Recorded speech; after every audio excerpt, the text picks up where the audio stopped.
Fala pessoal, sejam todos muito bem-vindos. Estamos juntos mais uma vez e hoje estamos com a presença do grande Lucas Caldeira. Ele vai se apresentar um pouquinho melhor. E se a intenção é vermos um pouco mais sobre as experiências internacionais, sobre todo esse aparato que essa pessoa pode nos trazer, estamos aqui para trazer várias informações de um bate-papo bem descolado, certo? E razoavelmente descabelados, mas vamos que vamos, certo, Aline?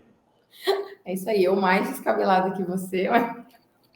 Oh. Então, hoje a gente trouxe a pessoa sensacional, né, que vai falar pra gente, né, existe hora para se internacionalizar, né? Tem que estar preparado? Não tem. A empresa já nasceu, a empresa dele já nasceu para o comércio internacional. A empresa é nova, já exporta para 15 países. Ele tem quase 10 anos aí de experiência em comércio internacional, viajado e está aqui para contar para a gente um pouco mais, né? Se tem hora para se internacionalizar e dos desafios de tudo isso. Lucas Caldeira, seja bem-vindo. É um prazer receber você aqui. Conta para a gente, amigo, um pouco da sua trajetória profissional aí, da sua construção. Quem é você? Bom, gente, primeiramente, boa tarde, bom dia ou boa noite para quem estiver assistindo. Aline e Rodrigo, é um prazer poder estar aqui com vocês e falar um pouquinho da minha experiência, que não é muito grande igual a de vocês, né? Dois grandes do mercado aqui com a gente. E eu espero poder passar um pouquinho do pouco de experiência que eu tive nesses meus quase 10 anos de experiência no mercado internacional, com algumas experiências lá fora, e hoje sendo COO da Kello junto com o meu sócio, e tentando colocar essa empresa em outro nível, trazendo uma metodologia de trabalho um pouco diferente do que o usual, do que o empreendedor brasileiro tenta fazer, né? A gente foi um pouquinho diferente do que as empresas estão acostumadas a fazer. Então, obrigado. Maravilha, Lucas. Conta pra gente sua trajetória. Ó, só deixando claro, né? Eu tô de look Kello, eu não sei vocês, né? Beijo no ombro, estou no look. Lindíssima, utilizando das nossas camisetas da Kello. Maravilhosa. Obrigado pelo prestígio da nossa empresa, viu? Muito obrigado mesmo. Sabe que você é o melhor modelo que eu possa ter. Lucas, meu lindo, conta pra gente sua trajetória, como foi para você chegar até onde você chegou hoje aí com essa história de sucesso tão bonita da Kello. Então, minha trajetória profissional, ela começou há um tempo atrás, quando eu tinha 18 anos. Foi meu primeiro momento mesmo no mercado de trabalho. Comecei na saudosa Marhill, não sei se o pessoal conheceu, era uma empresa de biquínis. Entrei na empresa como empacotador. Então, comecei lá, mas isso tendo um background antes, né? De sempre gostar de língua, sempre fui nerd. Imagina o gordinho nerd da turma, era eu. Tava lá, tive algumas experiências antes de ir para Marhill, experiências de voluntariado lá fora, né? Eu fiquei 45 dias na China fazendo uma tradução para o pessoal que fazia tratamento com células-tronco na cidade de Guangzhou. E voltei para o Brasil, terminei o ensino médio e comecei a procurar emprego, como todo brasileiro que não nasceu no berço de ouro, né? Minha família sempre foi muito humilde. Entrei na Marhill, entrei no pacote, fiquei lá no pacote da Marhill por um mês. Não era uma coisa que eu curtia muito fazer, porque eu sempre pensei, eu poderia ser muito mais bem utilizado dentro da empresa, né? E como um adolescente de 18 anos, a gente sempre fica nessa ansiedade de ter algo a mais. Aí fiquei nesse um mês, eu lembro até hoje. Meu aniversário é 24 de fevereiro, entrei dia 25 de fevereiro na Marhill. No dia 25 de março, que fazia um mês que eu estava na empresa, eu já estava predestinado a procurar um outro lugar de trabalho. Falei, quero ver algum lugar, às vezes trabalhar qualquer outro lugar que eu consiga utilizar um pouco mais o meu know-how. E aí o pessoal do RH me liga e fala assim, olha, Lucas, vem aqui que a gente precisa falar com você. Eu falei, perfeito. Tô saindo da Marhill, eles vão me mandar embora, não preciso nem ter essa coisa de ter que pedir as contas. Mas quando eu cheguei lá, tava o diretor da época, o Geraldo, e o gerente comercial da época, dando a oportunidade para que eu entrasse no comercial nacional da empresa com um olhar já para ir para o comércio exterior, por já saber falar duas línguas, já sabia falar inglês e espanhol na época.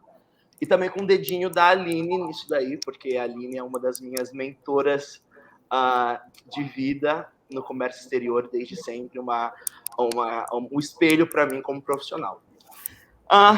vendo isso, fiquei 3 meses no Comercial Nacional da Marrio e comecei no comércio exterior lá, sem ter a noção do que era comércio exterior. Na verdade, eu acho que esse é um grande ponto que as empresas aqui no Brasil fazem. Tem alguém que sabe falar inglês dentro da empresa? Bota para fazer exportação.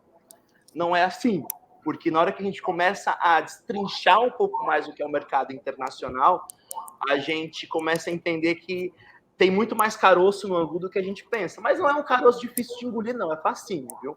É só a gente ter vontade.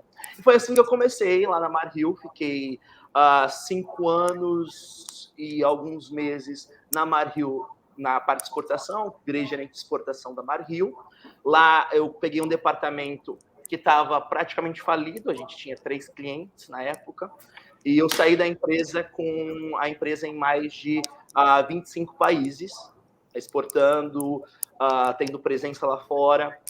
E eu saí da Marrio quando um dos meus clientes das Ilhas Bermudas gostou muito do meu trabalho, a gente começou a trabalhar junto, ficamos 2 anos trabalhando junto dentro da Marrio, e ele falou assim, olha, eu quero você comigo, eu gosto muito do seu trabalho, eu acho que você vai conseguir trazer boas coisas aqui para minha empresa, já que ele trabalhava com produtos brasileiros, com moda brasileira.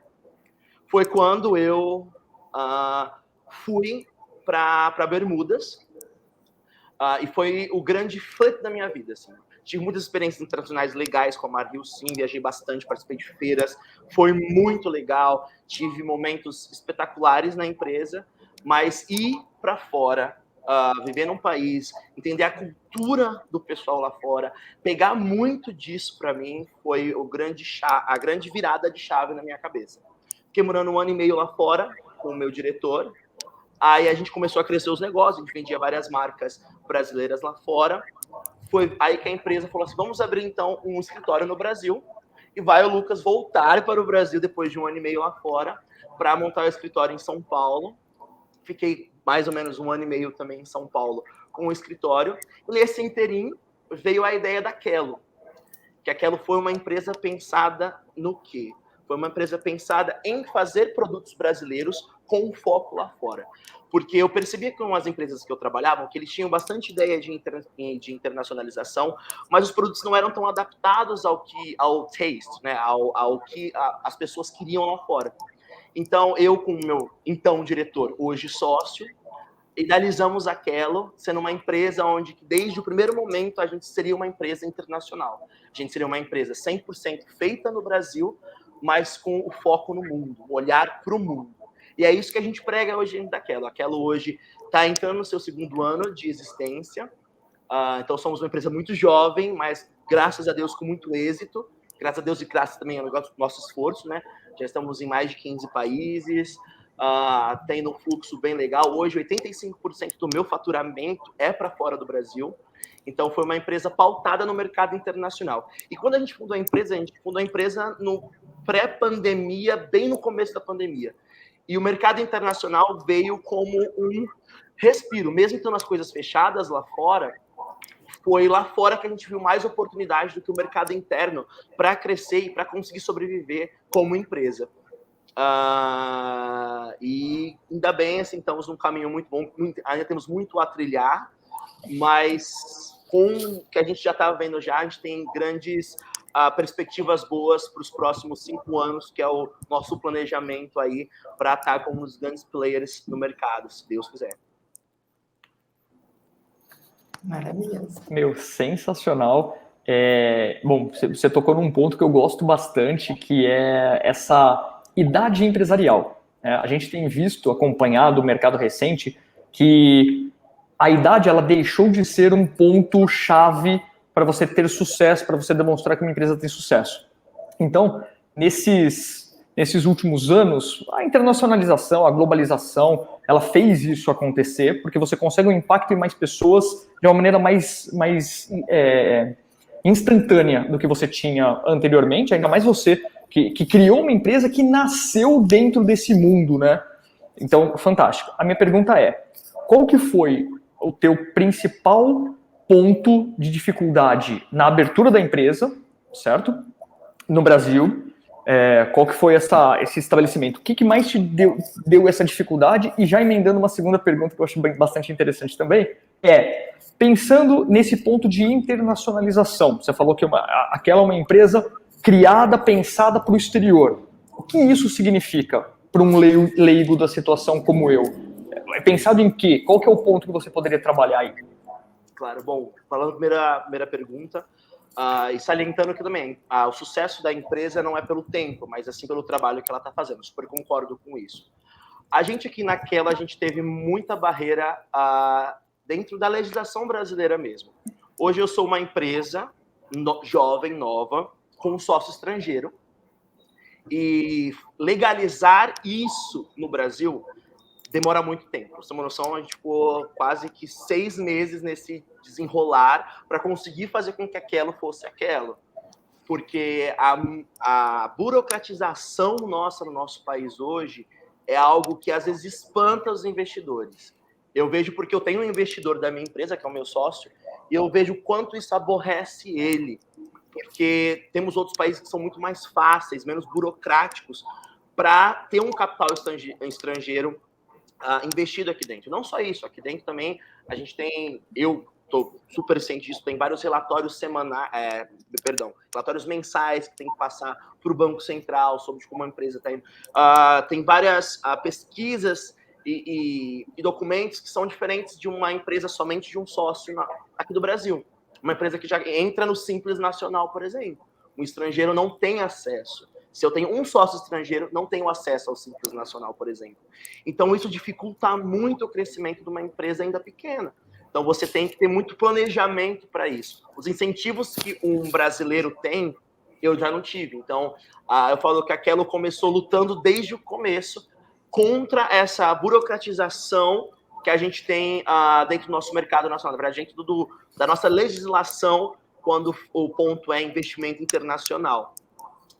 E pegando agora outra pergunta que você me fez, a gente pensa que em todos os detalhes quando se diz que a empresa para a internacionalização da nossa marca. Desde as etiquetas serem trilingües, então já pensando nos mercados que a gente vende, hoje o espanhol é um mercado muito forte dentro daquilo, e o inglês por si só também é muito importante. Catálogos trilingües, as peças elas são pensadas em um overall, num macro do que a gente vê lá fora. Eu viajei por vários países e consegui fazer uma pesquisa de mercado muito bem concisa com o que o cliente lá fora quer. E também de uma forma a estar competitivo e diferente do meu concorrente lá fora.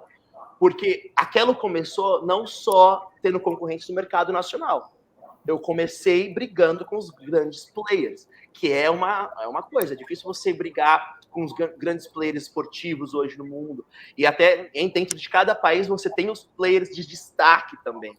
Então, é uma competitividade muito grande. Então, a gente tenta aqui dentro daquela trazer tendências que a gente vê lá fora. Eu também sou muito feliz de ter um sócio que eu tenho. Meu sócio ele é um empresário muito visionário e tem um background em moda. Ele estudou moda na University of Montreal alguns anos atrás, então ele tem um taste na moda assim muito grande, ele consegue ter um feeling legal dentro do ramo da moda, então ele consegue trazer um pouco do que é visto lá também aqui para dentro. Então quando a gente vai fazer, a gente está lançando uma coleção nova agora no final de setembro. Essa coleção ela é pensada desde a foto que a gente vai fazer, as modelos que a gente usa, por exemplo, eu trabalho muito com mercados das ilhas do Caribe, por exemplo, que tem bastante público negro. Então, é importante eu ter no meu catálogo uma mulher negra, porque o meu público lá que vai consumir isso, ele precisa se sentir relatable, né? Precisa estar relacionado com aquilo que ele está vendo. Então, e é isso que eu acho que às vezes a empresa, quando começa somente no mercado nacional, ela está acostumada com o que a gente consome aqui dentro. É muito mais do mesmo, entendeu? Então, o nosso foco sempre foi trazer o quê? Os diferenciais lá de fora, trazer para a gente, e agora começando a expandir para algumas coisas dentro do mercado nacional. Nossa, assim, mais preciso na resposta eu acho que seria impossível. Muito legal, muito legal. É isso aí. Uma experiência legal. E uma coisa que me encanta bastante, assim, e que eu acho que às vezes está um pouco enraizado na cabeça do empresário brasileiro, né, do administrador, Eu não estou pronto para exportar, é muito difícil, tal, tem todos aquelas coisas que a gente escuta, né, das pessoas, dos empresários relutando para se entrar no mercado. E quando a gente fala da Quelo, é uma empresa que nasceu, que tem 85% do faturamento internacional e já está exportando para 15 países em nem 2 anos. Então, é uma história logo do início da Quelo. Lucas, conta pra gente se existe hora para exportar. Não existe. O que precisa ter? Que conhecimento e que mentalidade o empresário tem que ter para ele dar esse passo fora, né, das nossas fronteiras? Não, esse é um ponto que eu ouço muito, né, dos amigos empreendedores, né? Exportar é difícil. Eu quero exportar, mas é muito difícil. Respondendo a sua pergunta de cara, a hora é para exportar? Não, mas sim. Por quê? Não, mas sim.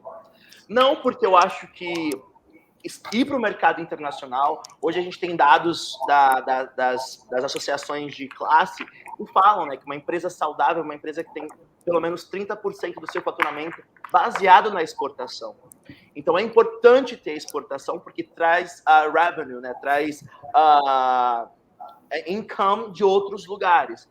Mas por que eu falo que qualquer hora é hora, mas com precaução? Porque você tem que estar preparado, porque o mercado lá fora vai pedir.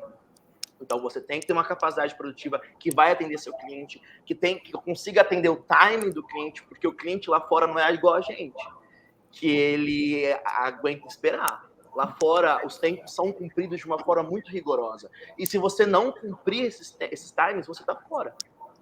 Então, a hora para exportar? Não há. Precisa ter vontade. Mas tem que rever e tem que pensar com muito carinho para que seja feito um projeto onde que também não queime a sua empresa lá fora. Porque, infelizmente, a gente do Brasil ainda é conhecido como um país que não cumpre prazos. Isso é muito cultural nosso. Então, eu acho que os novos empreendedores que estão com essa gana de ir lá fora aprender a se organizar para cumprir esses prazos e limpar um pouco dessa imagem que o brasileiro já tem, infelizmente, lá fora. Perfeito, nossa. E eu penso, Lucas, que isso faça toda a diferença de uma estrutura organizacional, estrutura empresarial diferente, né? Você tem que moldar toda a tua estrutura para atender esse mercado. Que aqui a gente acaba, você foi muito bem, aqui a gente releva muita coisa, a gente não se importa com esses, entre aspas, detalhes, que para eles não são detalhes, para ele é carro-chefe do negócio, né? Muito interessante. Com certeza. Eu vi aqui, tô dando uma olhada no seu currículo, e um dos pontos que me chamou a atenção, e sempre me chama a atenção, acho bacana, eu te conheci há instantes, e você tinha exatamente cara disso. Quero fazer uma pergunta relacionada a trabalho voluntário, certo? Uhum. Vi aqui a tua participação no Lions, sou extremamente, a palavra não é adepto, extremamente a favor de clubes de serviço, acho isso fantástico, tive a felicidade também de participar. Queria que você falasse um pouquinho sobre esse seu lado, né, como empresário. O que isso fez de diferença para você criar esse lado empresário do Lucas, certo? O que esse trabalho voluntário teve de impacto na sua vida, inclusive na parte empresarial? Rodrigo, eu falo que teve um impacto gigantesco e até hoje impacta. Na verdade, meus pais são do Lions, eu entrei no Léo Clube com 12 anos de idade, ainda sem saber muito o que é a vida, e o que eu falo assim, muitas das coisas de organização, de planejamento, de entendimento, porque um clube de serviço, ele é uma microempresa. Ele é uma empresa voltada para o trabalho social. Então, você tem presidente, e você tem as finanças, você tem tudo. Então, ali eu pude, já no começo da minha adolescência, ter um pouco de contato com isso, que fomentou muito esse espírito empreendedor dentro de mim. E eu falo não só como empreendedor, mas também como profissional. Você aprende a ter uma visão do que é a estrutura de uma empresa muito, muito presente ali. Então, esse trabalho voluntário junto ao Léo Clube, que faz parte do Lions, né? O Léo, na verdade, para quem não conhece, é um clube, é uma vertente do Lions para os jovens. Você tem o Léo Alfa e o Léo Ômega. Léo Alfa até os 18, depois dos 18 até os 30 você tem o Léo Ômega, que é isso, é um clube onde você está lá, você trabalha para ajudar o próximo, mas ao mesmo tempo é um laboratório de construir não só caráter, como mentalidade, como visão para o seu ramo profissional. Se você conseguir muito bem, você extrai muito isso. Então, dentro da minha história, participar de um clube de serviço foi extremamente importante. Eu mesmo que passei dentro do clube lá, eu fiquei no Léo até meus 20 e poucos anos, então passei um bom tempo, minha adolescência inteira e até o começo da vida adulta, passei dentro do clube de serviço. Então, passei por todas as funções, já fui tesoureiro, secretário, então aprendi a fazer atas, aprendi a escrever bem, sendo tesoureiro aprendi a mexer com finanças, fazer balancete, entregar relatórios, e isso foi de extrema importância para conseguir criar, na minha vida adulta, na minha vida profissional, um lexo bem maior do que alguém que não tenha tido essa experiência na adolescência. Perfeito. Parabéns. Eu acho, nossa, demais, acho muito bacana. Até porque eu vejo a importância disso para uma pessoa quando ela coloca isso em aberto no teu LinkedIn, no teu currículo propriamente dito. E isso super deve ser colocado, né? Quando fez a diferença isso pra gente, isso precisa ser colocado mesmo. E eu falo, Rodrigo, não quero te cortar, mas já te cortando, que lá fora isso é muito bem quisto. Infelizmente, a gente ainda não tem essa cultura de dar valor ao trabalho voluntário. Lá fora é um dos diferenciais. Eu falo isso como empresa hoje. Hoje eu estou criando projetos dentro da minha empresa de sustentabilidade e social, porque hoje o mercado lá fora pede. Então você tem que colocar isso, você tem que fazer, você tem que mostrar, porque é bem quisto. Então, se quem tem a oportunidade, que está em casa, está assistindo o Box de Negócios e tem a oportunidade de estar, ou pode procurar também, porque você não precisa ter um pai leão para ser do Lions ou do Rotary, você pode tentar pedir para se aplicar e tentar entrar nisso, porque é um passo muito grande e é muito importante para a formação de caráter pessoal mesmo, né? Sem dúvida, sem dúvida. E até ia emendar uma outra pergunta aqui, nesse mesmo sentido, de que eu acho que não foi uma porta de entrada para você no exterior, no comércio internacional, ter feito parte de um Lions, de um clube de serviço, que é algo mundo, né? Também, assim como o Rotary. Mas quanto isso te beneficia até hoje, trocando ideias com pessoas de todos os países que você passou? Você teve essa relação um pouco mais aproximada por conta disso? Não diretamente, mas é claro que conta muito. Já tive clientes lá fora, quando eu trabalhava na Maril, que eram de clube de serviço, e claro que isso, você consegue trabalhar um pouco isso. Como eu falo assim, benefícios diretos, eu acho que é mais em termos de experiência, é de você entender, né? Quem é do Rotary, do Lions, até mesmo da maçonaria, sabe que existem eventos regionais, estaduais, do Brasil e na América Latina, então você consegue interagir e aprende a interagir com todo o nicho cultural que um clube de serviço mundial traz. Então, eu acho que essa experiência é muito mais o que eu consegui colher e o que eu consigo jogar até hoje mais para frente com tudo isso. Sensacional. Maravilha. Parabéns. Parabéns pelo trabalho, pelas experiências buscadas, pela humildade. É isso que nos constrói. E você é essa pessoa tão bonita por dentro e por fora, por essas construções que você tem feito desde sempre. Parabéns.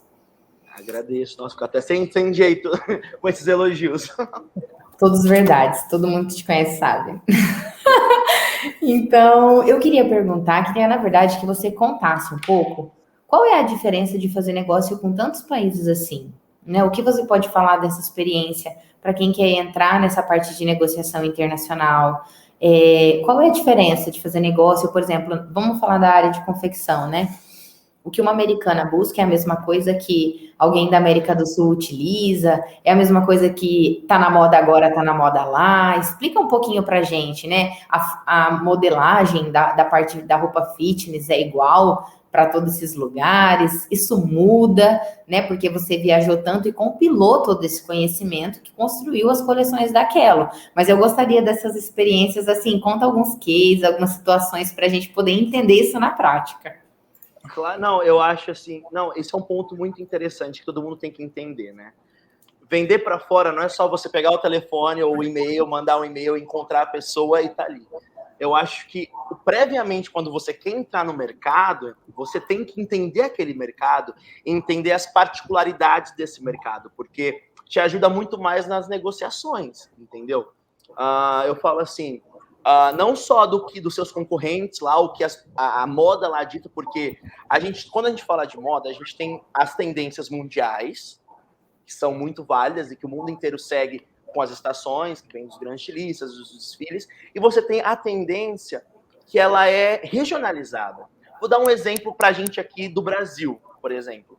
A gente tem a moda, que a gente consome de todas as marcas lá de fora, que a gente entende como moda, que seguem as tendências mundiais.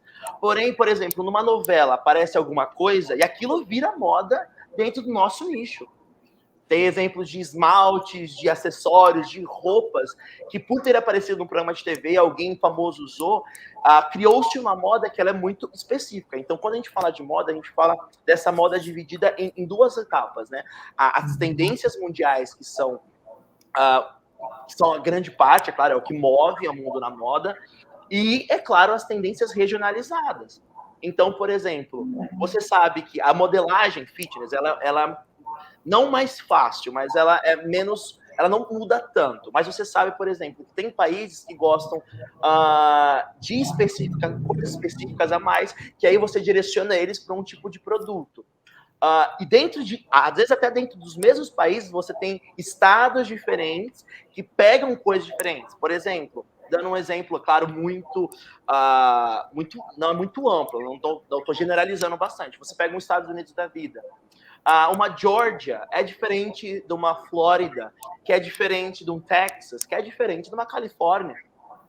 Entendeu? O pessoal da Georgia, a Georgia é um estado americano que tem muita população negra. Então, a forma com que esse pessoal que está lá, que tem raízes africanas, raízes caribenhas, que o Caribe também é muito específico em cores e tudo, é diferente de alguém que está no Arizona, no Texas, que é muito mais o branco raiz americano, vai consumir, que é uma coisa muito mais sóbria. Tem até uma expressão em inglês para pessoas, né, que são mais sóbrias, que são as soccer moms, né, as mães de futebol, porque são mulheres que precisam ser versáteis e consomem um tipo de produto que é diferente de um outro produto. Então, quando a gente fala de ir para o mercado lá fora, e eu acho que esse é um diferencial de quando você consegue exportar. Se o seu produto for legal, você vai exportar. Mas você quer exportar com qualidade, você quer exportar de uma forma saudável, você tem que estudar com quem você está falando. E quando eu digo estudar até mesmo o comportamento deles. Por exemplo, eu fiz uma vez negócio com o pessoal do Japão. E eu aprendi muitas coisas que eu não sabia. Na hora que você vai dar um cartão de visita para um japonês, é uma cerimônia para fazer isso. Você tem que entregar o cartão de visita com as duas mãos.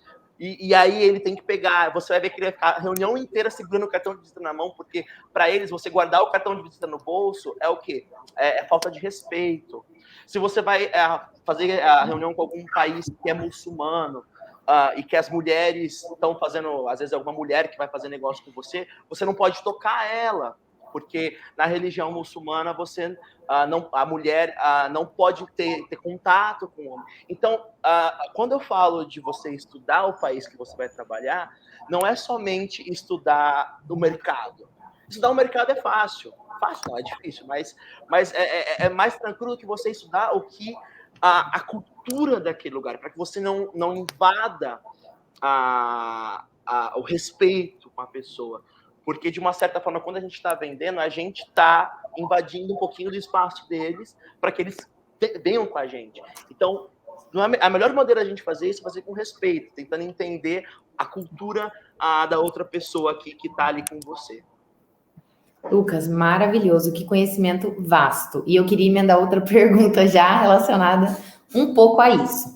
Eu vi muito nas suas coleções, muita tecnologia em todos os sentidos, muita abordagem de moda, conceito, utilização, por exemplo, igual, né? Você sabe falar os nomes, depois eu queria que você explicasse isso para a gente, para as pessoas entenderem o que é uma empresa visionária. Por quê? Não adianta você produzir uma coisa que todo mundo já tem e querer vender igual. Não, tem que ter um diferencial. Então, eu vejo muito isso naquela. Então, por exemplo, né, estou com a blusinha, mas eu não estou necessariamente na academia fazendo um exercício. E do look que eu estou, eu posso sair na rua.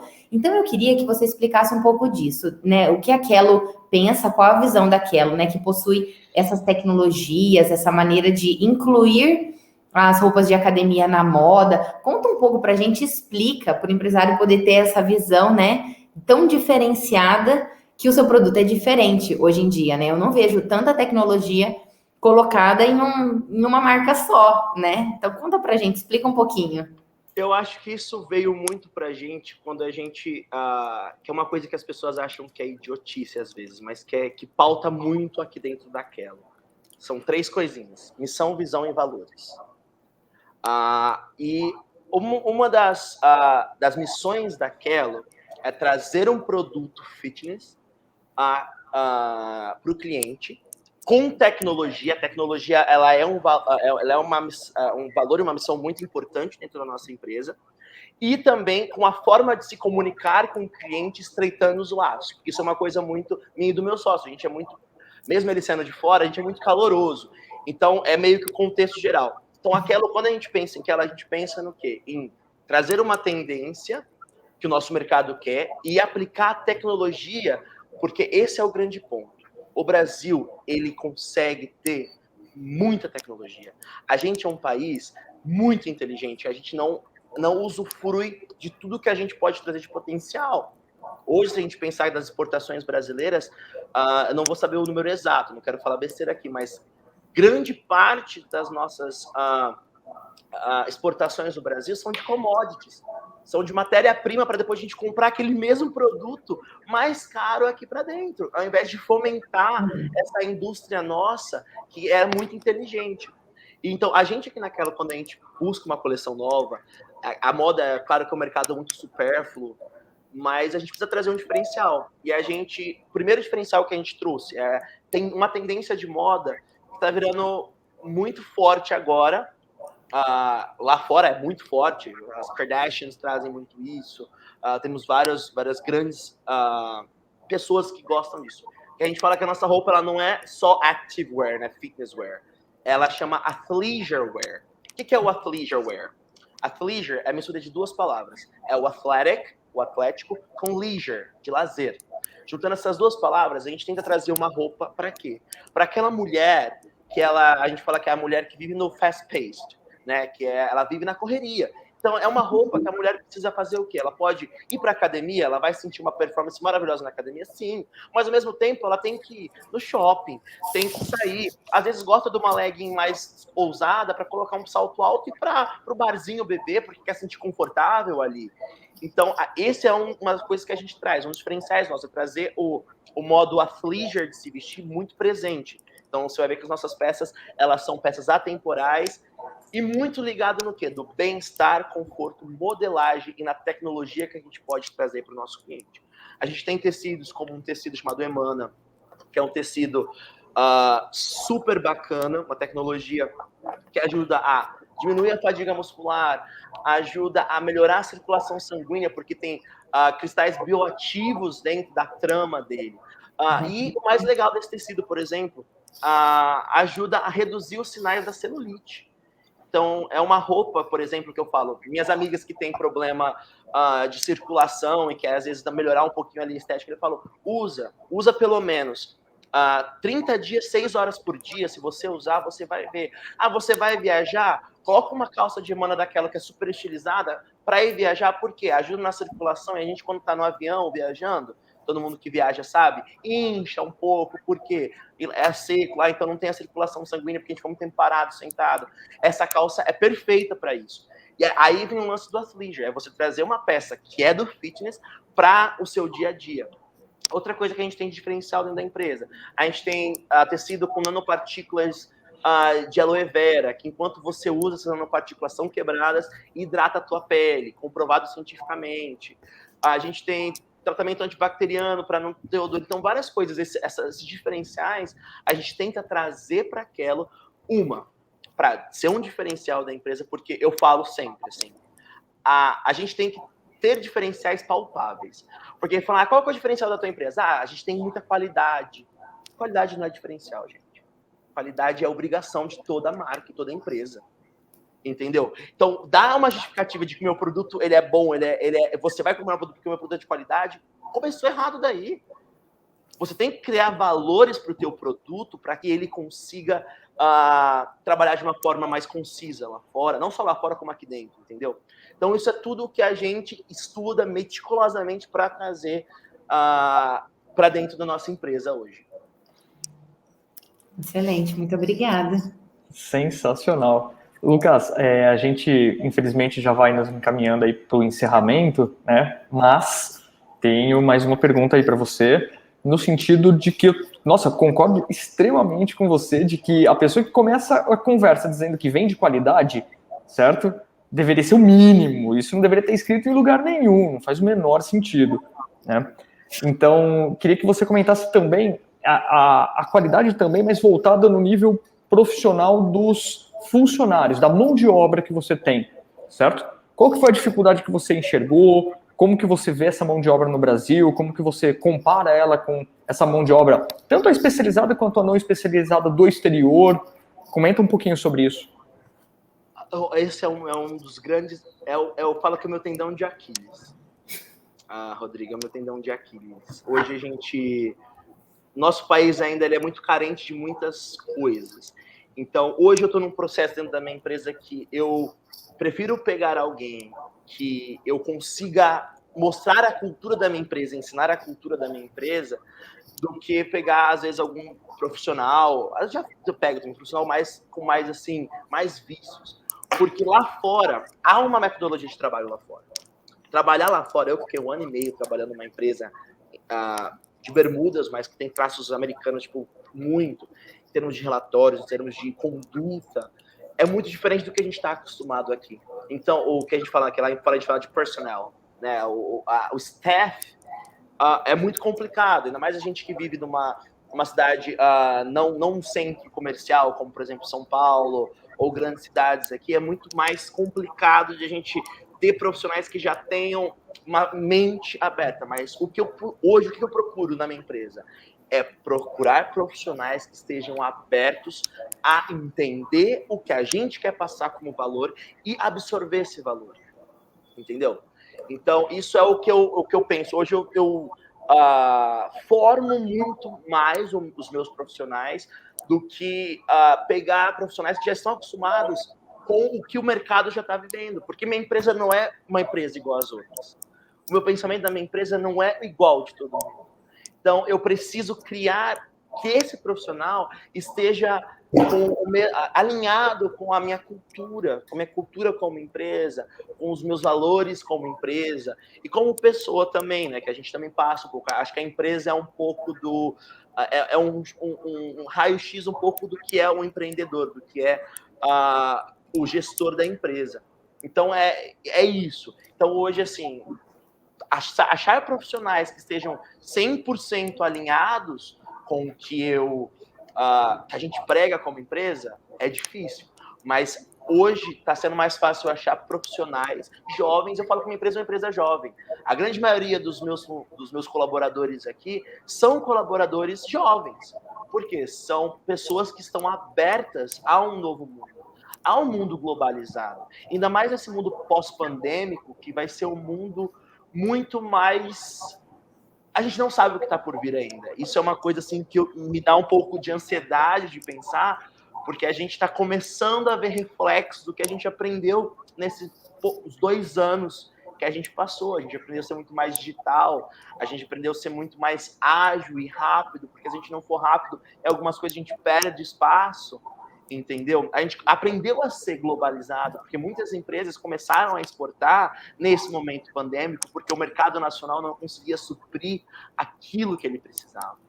Mas o grande lance agora que eu acho legal pensar como empreendedor ou como alguém que está sendo um colaborador de uma empresa que tenha essa mentalidade é o quê?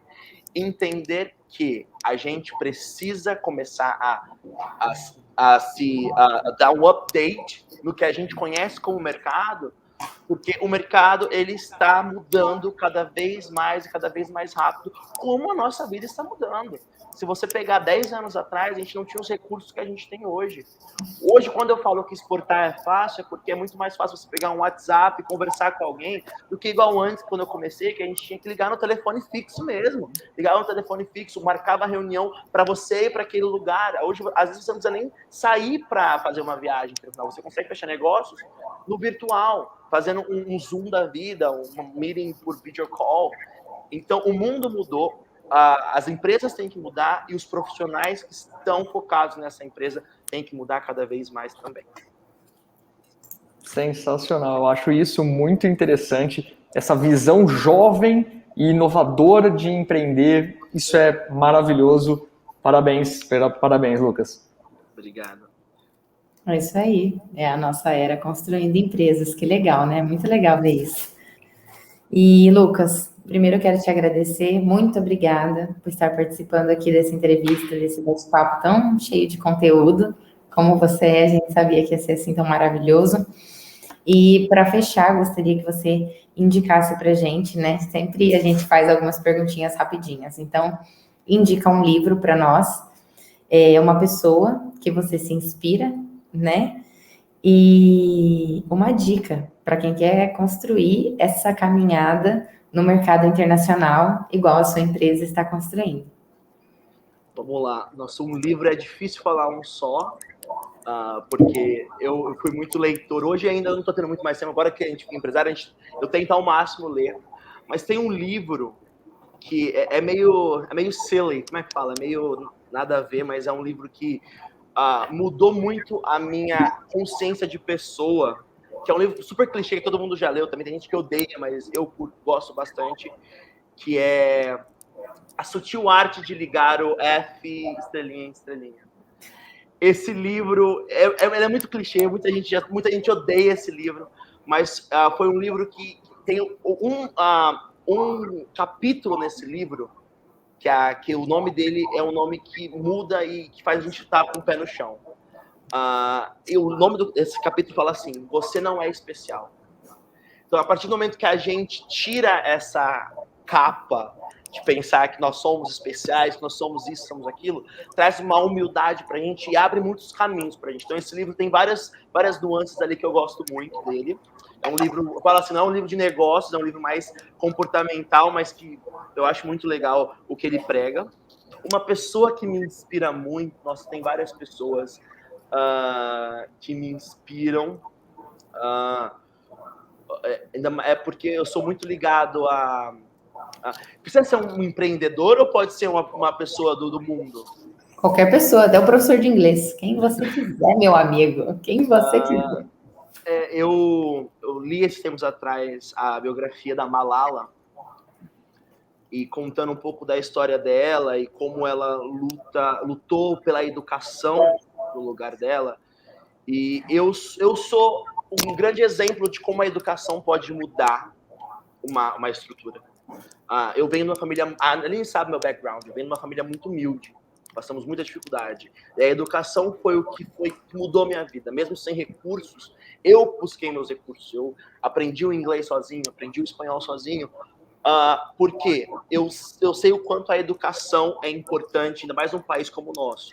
Então, uma pessoa que me inspira muito, depois eu ter lido a biografia dela mais ainda, foi a Malala, porque a luta dela para ter aquilo básico que ela tem que ter, é inspirador. E qual que é a última pergunta que eu esqueci? Falei demais. Adoro. Uma dica para as pessoas que querem conquistar o mercado internacional, igual você, que hoje fatura 85%, está em mais de 15 países aí, construindo uma história maravilhosa que não é habitual para o empresário brasileiro, né? Uma dica. Acho que é clichê também, mas é muito verdade. Comece. A gente tem uma coisa que já me falaram uma vez que é verdade. É melhor o feito do que o perfeito. Então, se você quiser estar 100% perfeito em tudo para começar um projeto, você nunca vai começar. Porque é isso. Então, a dica é, tem vontade de internacionalizar sua empresa, entrar no mercado internacional? Comece. Porque começando você vai errar, começando você vai entender um pouco mais, e aí as coisas vão desenrolando. Todo processo, ele tem um começo, meio e um fim, e são temporários. Então, a dica é, acima de tudo, comece. Parabéns. Muito obrigada, Lucas, pela entrevista. Obrigada a você que assistiu até aqui. Curte, compartilha esse conteúdo para quem quer internacionalizar, começar a entrar no mercado nacional, né? E tem várias dicas aqui de administração, empreendedorismo e outros países. Obrigada, pessoal, e até a próxima. Obrigadão, gente. Valeu. Obrigado, Rodrigo. Obrigado, Aline. Valeu, Lucas. Obrigado.